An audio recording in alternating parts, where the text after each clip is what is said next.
In this video, we're going to learn how to use ON1 Portrait AI as a plugin through Adobe Lightroom. Inside of Lightroom, make sure you have a portrait selected that you want to take into ON1 Portrait AI.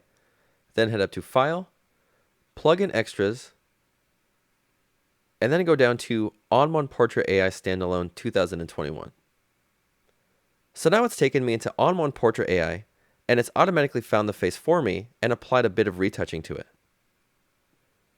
I'm just going to add in a bit more skin retouching. I'll brighten up the face a bit. I'm going to add some whitening and some detail to the eyes.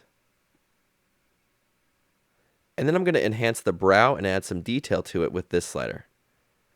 Then I'll just make this filter a bit more natural, just like that.